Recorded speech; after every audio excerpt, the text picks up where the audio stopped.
ಇದೀಗ ರಾಜ್ಯದಾದ್ಯಂತ ಎಲ್ಲೆಲ್ಲೂ ಜೇಮ್ಸ್ ಚಿತ್ರದ್ದೇ ಹವಾ. ಅಪ್ಪು ಸರ್ ನಮ್ಮನ್ನಗಳಿದ ಬಳಿಕ ರಿಲೀಸ್ ಆಗ್ತಿರೋ ಮೊಟ್ಟ ಮೊದಲ ಚಿತ್ರವಿದು.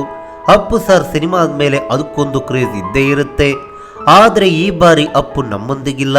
ಹೀಗಾಗಿ ಕೊನೆಯ ಬಾರಿಗೆ ಅಪ್ಪು ಅವರನ್ನು ಕಣ್ತುಂಬಿಕೊಳ್ಳಲು ರಾಜವಂಶದ ಅಭಿಮಾನಿಗಳು ಮಾತ್ರವಲ್ಲ, ಕನ್ನಡ ಚಿತ್ರ ಪ್ರೇಮಿಗಳೇ ಕಾದುಕೊಳ್ತಿದ್ದಾರೆ. ಹೀಗಿರುವಾಗ ರಾಜ್ಯದ ಮೂಲೆ ಮೂಲೆಯಲ್ಲೂ ಜೇಮ್ಸ್ ಸಂಚಲನವನ್ನು ಎಬ್ಬಿಸಿದೆ. ಹೀಗಿರುವಾಗ ಗಾಂಧಿನಗರದಲ್ಲೂ ಜೇಮ್ಸ್ ಅಬ್ಬರಿಸಲು ರೆಡಿಯಾಗ್ತಿದೆ. ಹೌದು, ಚಿತ್ರತಂಡ ಅನೌನ್ಸ್ ಮಾಡಿರುವ ಪೋಸ್ಟರ್ ಪ್ರಕಾರ ಗಾಂಧಿನಗರದ ತ್ರಿವೇಣಿ ಜೇಮ್ಸ್ಗೆ ಮುಖ್ಯ ಚಿತ್ರಮಂದಿರ. ಗಾಂಧಿನಗರದ ಈ ಒಂದು ಚಿತ್ರಮಂದಿರದಲ್ಲಿ ರಿಲೀಸ್ ಮಾಡೋದಾಗಿ ಅಧಿಕೃತವಾಗಿ ಹೇಳಿದ್ರು. ಆದರೆ ಈ ಪಟ್ಟಿಗೆ ಗಾಂಧಿನಗರದ ಮತ್ತೊಂದು ಚಿತ್ರಮಂದಿರ ಸೇರ್ಪಡೆಯಾಗಿದೆ. ತ್ರಿವೇಣಿಯ ಪಕ್ಕದಲ್ಲಿರುವ ಅನುಪಮದಲ್ಲೂ ಜೇಮ್ಸ್ ರಿಲೀಸ್ ಆಗಲಿದೆ. ಈ ಮೂಲಕ ಗಾಂಧಿನಗರದ 2 ಚಿತ್ರಮಂದಿರಗಳಲ್ಲಿ ಪವರ್ ಸ್ಟಾರ್ ಸಿನಿಮಾ ತೆರೆ ಕಾಣಲಿದೆ. ಗಾಂಧಿನಗರದ 2 ಚಿತ್ರಮಂದಿರಗಳಲ್ಲಿ 4 ಪ್ರದರ್ಶನಗಳಂತೆ ತೆರೆ ಕಂಡಿದ್ದು ಕೇವಲ ಬೆರಳೆಣಿಕೆಯ ಚಿತ್ರಗಳಷ್ಟೇ.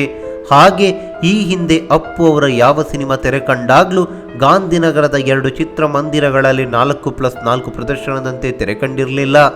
ಆದರೆ ಮೊಟ್ಟ ಮೊದಲ ಬಾರಿಗೆ ಅದು ಅಪ್ಪು ನಮ್ಮನ್ನಗಳಿದ ಬಳಿಕ ತೆರೆ ಕಾಣ್ತಿರೋದು ಖುಷಿಯ ಮಧ್ಯೆ ಬೇಸರ ತರಿಸಿದೆ.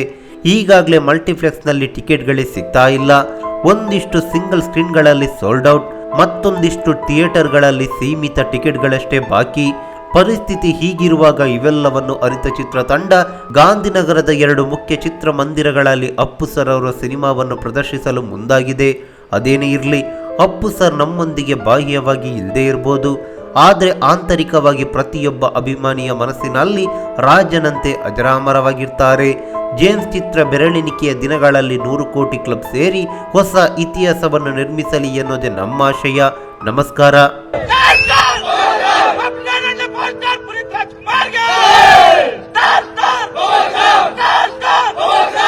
ಈ ಮಾಹಿತಿ ನಿಮಗೆ ಇಷ್ಟವಾಗಿದ್ರೆ ಲೈಕ್ ಮಾಡಿ, ಶೇರ್ ಮಾಡಿ, ಹಾಗೆ ನಮ್ಮ ಕೋಸ್ಟಲ್ ಕನ್ನಡ ಯೂಟ್ಯೂಬ್ ಚಾನಲ್ಗೆ ಸಬ್ಸ್ಕ್ರೈಬ್ ಮಾಡಿ.